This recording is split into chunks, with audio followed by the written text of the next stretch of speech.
as you can see, I have here.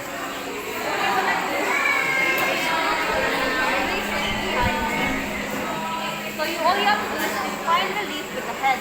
So the one with the leaf with the head, follow it. So you place it behind you.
Hold this upwards, like that.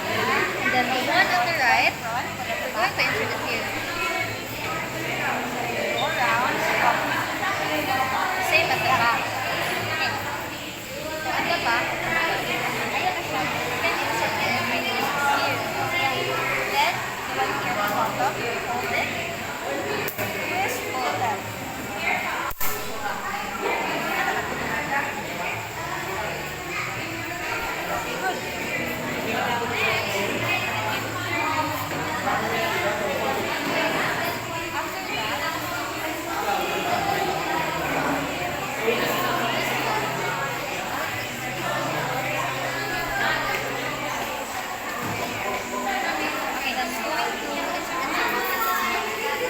Asa akong G,